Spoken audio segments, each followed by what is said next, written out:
एक बहुत ही हैरान करने वाली बात है। अच्छा, वो क्या? मतलब मान लीजिए कि एक शाकाहारी जीव अपनी भूख मिटाने के लिए कुछ गाजरें खाता है, हाँ तो उसे उन गाजरों से एक निश्चित मात्रा में ऊर्जा मिल जाती है। हाँ, बिल्कुल।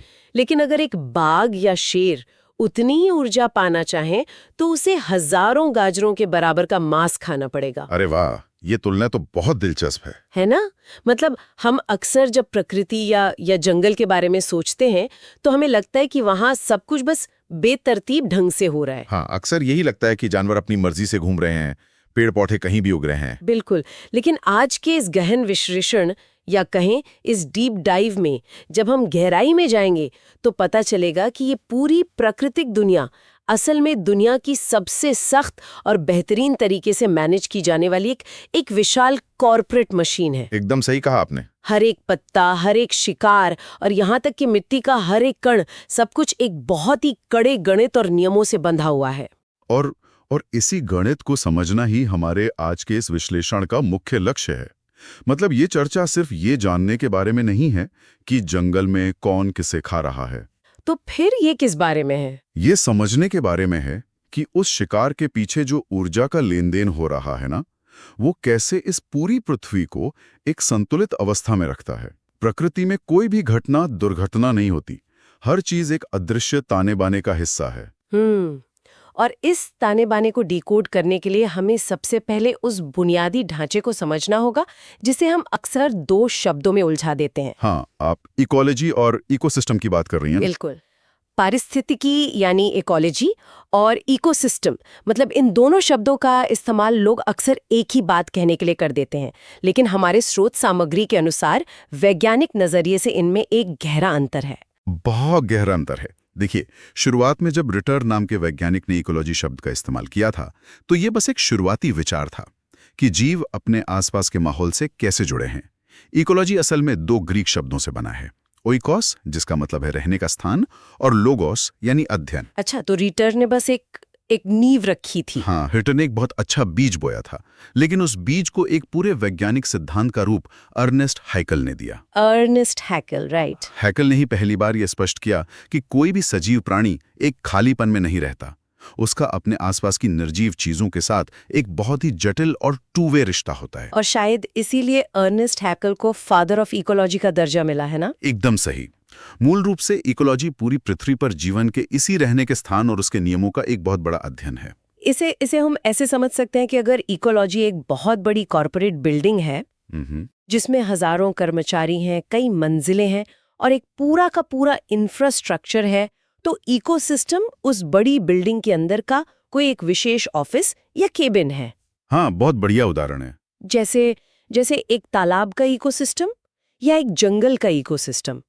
ये शब्द एजी टंसले ने दिया था, जिन्होंने बताया कि ये एक प्राकृतिक इकाई है।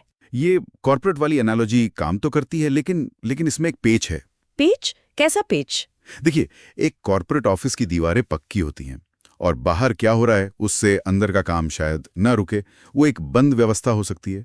लेकिन इकोसिस्टम कभी भी क्लोज्ड सिस्टम या बंद प्रणाली नहीं होता। अच्छा, मतलब ये हमेशा खुला रहता है। बिल्कुल। एक तालाब की इकोसिस्टम को ही ले लीजिए, उसमें बाहर से सूरज की रोशनी आ रही है, हवा चल रही है और वहां से पानी भाप बनकर बाहर जा रहा है। ऊर्जा और पदार्थ का ये जो खुला लेन देन है ना, यही इसे इकोसिस्टम बनाता है। ये तो एक बहुत ही दिलचस्प पहलू है। लेकिन मैं एक बात सोच रही थी। जी बताइए। वैज्ञानिक पूरी पृथ्वी की इतनी विशाल इकोलॉजी को समझने के लिए अपना समय एक छोटे से तालाब या किसी एक घास के मैदान के इकोसिस्टम को समझने में क्यों लगाते हैं? मतलब क्या एक छोटे से ऑफिस के काम करने का तरीका हमें पूरी बिल्डिंग का मास्टर प्लान समझा सकता है? विज्ञान का सबसे बड़ा हथियार ही यही है, पैटर्न को पहचानना। पैटर्न? हाँ, उसे एक छोटे से तालाब के भीतर जो नियम काम कर रहे हैं ना, जैसे धूप से ऊर्जा का बनना, जीवों का उसे इस्तेमाल करना और फिर वापस मिट्टी में मिल जाना, हूबहू वही नियम पूरी पृथ्वी पर भी लागू होते हैं।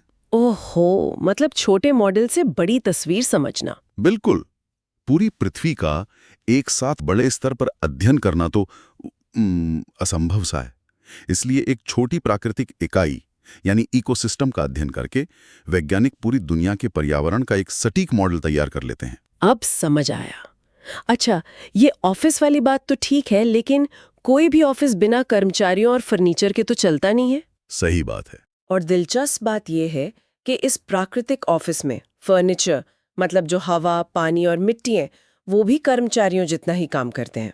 बिल्कुल करते हैं। जब हम स्रोत सामग्री में इकोसिस्टम के घटकों को देखते हैं तो वे दो मुख्य हिस्सों में बंटे होते हैं, अजैविक यानी निर्जीव और जैविक यानी सजीव। हाँ, अजैविक घटकों में कार्बनिक चीजें आ जाती हैं जैसे प्रोटीन, कार्बोहाइड्रेट, अकार्बनिक चीजें जैसे ऑक्सीजन और नाइट्रोजन, और जलवायु जैसे तापमान, प्रकाश और बारिश। अक्सर लोग मानते हैं कि जीव विज्ञान का मतलब सिर्फ जीवित प्राणियों की ही कहानी है, बस शेर, भालू, पेड़ पौधे। हाँ, हम सब यही सोचते हैं। लेकिन असल में ये अजैविक या निर्जीव वातावरण ही वो मुख्य मंच है जो पूरी कहानी को निर्देशित करता है। अगर इस इकोसिस्टम को एक नाटक मान लिया जाए तो जलवायु, मिट्टी और हवा उस नाटक का स्टेज तैयार करते हैं। मैं थोड़ा यहाँ क्रॉस चेक करना चाहूंगी। क्या निर्जीव चीजें किसी जीवित इकोसिस्टम में वाकई इतनी ही निर्णायक भूमिका निभाती हैं? जी बिल्कुल।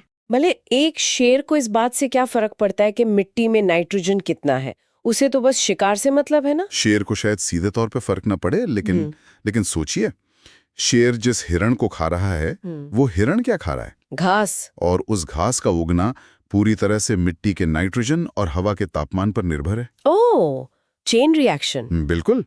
बिना उस अजैविक स्टेज के जैविक जीवन का कोई नाटक खेला ही नहीं जा सकता। वो निर्जीव वातावरण ही सबसे पहले ये तय करता है कि उस मंच पर किस तरह के जीव पनपेंगे। अच्छा, तो रेगिस्तान में कैक्टस का उगना? हाँ, रेगिस्तान की सूखी मिट्टी और तेज तापमान ही तय करते हैं कि वहां कैक्टस उगेगा, और वो कैक्टस तय करेगा कि वहां किस तरह के कीड़े या जानवर रह पाएंगे। तो एक बार जब ये अजैविक स्टेज तैयार हो जाता है तब वहां एंट्री होती है जैविक घटकों की, यानी सजीवों की। एकदम सही। और प्रकृति ने इन सजीवों को मुख्य रूप से 3 श्रेणियों में बांटा है: उत्पादक यानी प्रोड्यूसर, उपभोक्ता यानी कंज्यूमर, और अपघटक यानी डिकम्पोजर। हाँ, और यहीं से प्रकृति का वो विशाल डाइनिंग टेबल सजता है। इस डाइनिंग टेबल की सबसे खास बात यह है कि इसमें खाना बनाने का काम वो सिर्फ एक ही वर्ग के जिम्मे है, और वह हैं हरे पेड़ पौधे यानी उत्पादक। बिल्कुल, और इसीलिए इन्हें स्वपोषी या ऑटोट्रॉफ्स कहा जाता है। हाँ, ये सूरज की रोशनी, पानी और कार्बन डाइऑक्साइड का इस्तेमाल करके प्रकाश संश्लेषण यानी फोटोसिंथेसिस के जरिए अपना भोजन खुद बनाते हैं। ये प्रकृति के इकलौते ऐसे कर्मचारी हैं जो बाहर से आने वाली ऊर्जा को एक ऐसे रूप में बदलते हैं जिसे खाया जा सके। सही कहा। बाकी पूरी दुनिया तो सिर्फ उपभोक्ता है। जो अपने भोजन के लिए दूसरों पर निर्भर हैं उन्हें परपोषी या कंज्यूमर्स कहते हैं। अब ये उपभोक्ता भी अपनी खाने की आदतों के हिसाब से अलग अलग श्रेणियों में बटे हैं। प्राथमिक उपभोक्ता वो शाकाहारी जीव हैं जो सीधे उत्पादकों यानी पौधों को खाते हैं, जैसे टिड्डा या खरगोश। हाँ, उसके बाद आते हैं द्वितीयक उपभोक्ता यानी सेकेंडरी कंज्यूमर्स, जो उन शाकाहारियों को अपना भोजन बनाते हैं, जैसे एक मेंढक जो टिड्डे को खा जाता है, और सांप जो मेंढक को खा जाता है। बिल्कुल। और फिर आते हैं तृतीयक उपभोक्ता यानी शीर्ष शिकारी, जैसे शेर या बाघ, जो इन सबको खा सकते हैं। लेकिन मैं सोच रही थी कि इंसान इस पूरी व्यवस्था में कहाँ फिट बैठता है? ये एक बहुत अच्छा सवाल है। क्योंकि हम तो सर्वाहारी यानी ओमनिवोर है, जो पेड़ पौधे भी खा लेते हैं और जानवरों को भी। प्रकृति के इतने सख्त नियमों और श्रेणियों के बीच सर्वाहारी होना तो एक चीट कोड की तरह लगता है। अरे, ये चीट कोड वाला अवलोकन बहुत ही सटीक है। इंसान का ये चीट कोड असल में विकास या एवोल्यूशन के दौरान अपनाई गई एक बहुत ही स्मार्ट सर्वाइवल रणनीति है। अच्छा, कैसे? देखिए, किसी एक प्रकार के भोजन पर निर्भर न रहकर अलग अलग आहार स्तरों के बीच छलांग लगाने की क्षमता किसी भी प्रजाति को खत्म होने से बचाती है। अगर एक जंगल में घास खत्म हो जाए तो एक शुद्ध शाकाहारी जीव तो भूख से मर जाएगा। हाँ, क्योंकि उसके पास कोई विकल्प नहीं है। लेकिन एक सर्वाहारी जीव किसी और चीज को खाकर जिंदा रह सकता है। ये तो हो गए खाने वाले और खाए जाने वाले लोग। लेकिन इस पूरी भोजन व्यवस्था में एक ऐसा वर्ग है जिसकी बात बहुत कम होती है, लेकिन जिसके बिना ये सिस्टम कुछ ही हफ्तों में ढह जाएगा: अपघटक या डीकम्पोजर्स। अपघटक यानी बैक्टीरिया और कवक या फंगी, ये प्रकृति के सबसे बेहतरीन और सबसे जरूरी रिसाइकलिंग एजेंट्स हैं। लेकिन ये इतने महत्वपूर्ण क्यों है? मतलब अगर कोई जानवर मर जाता है तो वो बस मिट्टी में पड़ा रहेगा। इससे पूरी इकोलॉजी पर इतना क्या असर पड़ सकता है? अरे, बहुत बड़ा असर पड़ेगा। पृथ्वी पर मौजूद सारे पोषक तत्व ही खत्म हो जाएंगे। वो कैसे? जब एक पेड़ बढ़ता है या कोई जानवर बड़ा होता है तो वे पर्यावरण से नाइट्रोजन, कार्बन और अन्य तत्व अपने शरीर में खींच लेते हैं। है ना? हाँ, अगर मरने के बाद उनके शरीर का विघटन न हो तो ये सारे तत्व उसी मरे हुए शरीर में कैद रह जाएंगे, लॉक हो जाएंगे। लॉक हो जाएंगे। अब घटक उन मरे हुए शरीरों को रासायनिक रूप से तोड़कर उन सभी तत्वों को वापस मिट्टी और हवा में आजाद कर देते हैं। ओह, तो वो मिट्टी को वापस उपजाऊ बनाते हैं। बिल्कुल। उसी खाद से फिर एक नया बीज अंकुरित होता है। ये जीवन और मृत्यु की एक ऐसी साइकिल है जो कभी खत्म नहीं होती और पूरी तरह अपघटकों पर टिकी है। जब हम इस उत्पादक, उपभोक्ता और अपघटक की कड़ी को एक सीध में रखते हैं तो हमारे सामने आती है आहार श्रृंखला, यानी फूड चेन। हाँ, फूड चेन। इस आहार श्रृंखला में ऊर्जा एक जीव से दूसरे जीव में बहती है।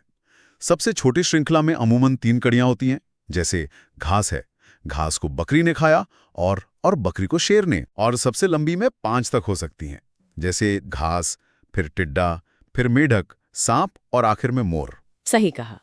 लेकिन जब हम इसका और गहराई से विश्लेषण करते हैं तो एक बहुत ही दिलचस्प पैटर्न सामने आता है जिसे जीवों का पिरामिड या पिरामिड ऑफ नंबर्स कहा जाता है। इस पिरामिड का नियम बहुत सीधा है। पारिस्थितिकी तंत्र में नीचे से ऊपर जाने पर जीवों की संख्या लगातार घटनी चाहिए। पिरामिड का बेस जो उत्पादकों यानी पौधों से बना है वो सबसे चौड़ा होना चाहिए, मतलब उनकी संख्या सबसे ज्यादा होनी चाहिए। ये तो बिल्कुल उसी कॉर्पोरेट स्ट्रक्चर जैसा है जिसका हमने पहले जिक्र किया था। हाँ, बिल्कुल। किसी भी सफल कंपनी को चलाने के लिए बेस में बहुत सारे कर्मचारी होने चाहिए जो असल जमीनी काम कर रहे हैं। उनसे थोड़े कम मैनेजर होने चाहिए और टॉप पर बस 1 या 2 सीईओ होने चाहिए। अगर किसी कंपनी में कर्मचारियों से ज्यादा सीईओ हो जाएं तो कंपनी तुरंत डूब जाएगी। ये कॉर्पोरेट वाला उदाहरण यहाँ बहुत सटीक बैठता है, लेकिन एक बहुत बड़े और खतरनाक फर्क के साथ। वो क्या? कॉर्पोरेट में कंपनी डूबती है तो सिर्फ पैसे का नुकसान होता है, लेकिन प्रकृति में पूरी की पूरी प्रजातियां विलुप्त हो जाती हैं। प्रकृति ये सुनिश्चित करती है कि पिरामिड का बेस हमेशा चौड़ा रहे। अच्छा, अगर ऐसा ना हो तो क्या होगा? मान लीजिए अगर किसी जंगल में प्राथमिक उपभोक्ता जैसे खरगोशों की संख्या वहां मौजूद घास से ज्यादा हो जाए तो क्या होगा? वे रातों रात सारी घास सफा चट कर जाएंगे। बाप रे! और जब घास ही नहीं बचेगी तो ना खरगोश बचेंगे और ना ही उन्हें खाने वाले शिकारी। इकोसिस्टम ढह जाएगा। तो प्रकृति की ये मशीन अपनी स्टेबिलिटी बनाए रखने के लिए ये सख्त नियम लागू करती है। ये गणित तो समझ आ गया कि पिरामिड ऊपर जाकर संकरा क्यों हो जाता है और टॉप पर बहुत कम जीव क्यों होते हैं। जी। लेकिन एक सवाल जो बहुत परेशान करता है वो ये कि आहार श्रृंखलाएं 5 स्तरों से ज्यादा लंबी क्यों नहीं हो सकती? मतलब जैसे घास, टिड्डा, मेंढक, सांप और मोर। इसके बाद कोई छठा या 7वां जीव क्यों नहीं है जो सिर्फ मोर को खाता हो? इसका जवाब एक बहुत ही चौंकाने वाले वैज्ञानिक नियम में छिपा है, लिंडमैन का 10% नियम, यानी द 10% लॉ। 10% नियम? हाँ, लिंडमैन का ये नियम ऊर्जा के प्रवाह का सबसे बड़ा और सच कहूं तो सबसे क्रूर सत्य है। इस नियम के अनुसार जब ऊर्जा आहार श्रृंखला के एक स्तर से दूसरे स्तर पर जाती है तो केवल 10% ऊर्जा ही ट्रांसफर हो पाती है। सिर्फ 10%? हाँ, बाकी की 90% ऊर्जा हर कदम पर कम हो जाती है या नष्ट हो जाती है। इसीलिए ऊर्जा का पिरामिड हमेशा सीधा रहता है, वो कभी उल्टा नहीं हो सकता। इस गणित को थोड़ा और सरल करते हैं। मान लीजिए कि प्रकाश संश्लेषण के बाद एक पौधे में, एक गाजर में 100 कैलोरी ऊर्जा है। ठीक है। जब कोई खरगोश या टिड्डा उस पौधे को खाएगा तो उसे 100 कैलोरी का सिर्फ 10% मिलेगा, यानी सिर्फ 10 कैलोरी। बिल्कुल।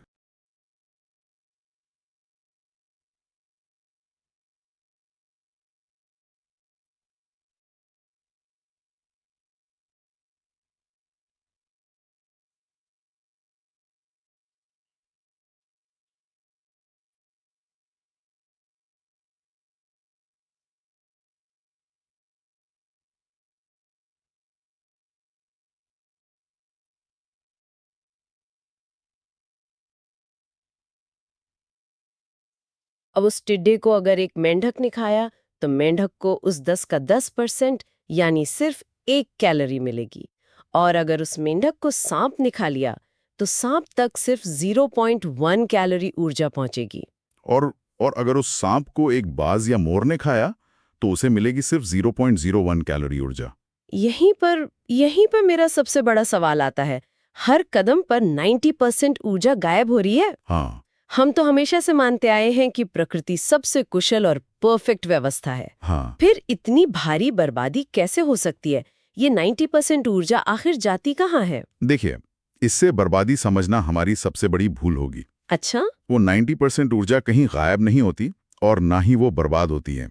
वो ऊर्जा जीव के खुद के जिंदा रहने का टैक्स है। टैक्स मतलब वो खुद खर्च कर लेता है। बिल्कुल। जब टिड्डा पौधे को खाता है तो उसे सांस भी लेनी है, अपने शरीर के अंदर खाना भी पचाना है और शिकारियों से बचने के लिए छलांग भी लगानी है। इन सब कामों में और शरीर की गर्मी बनाए रखने में वो 90% ऊर्जा खर्च हो जाती है।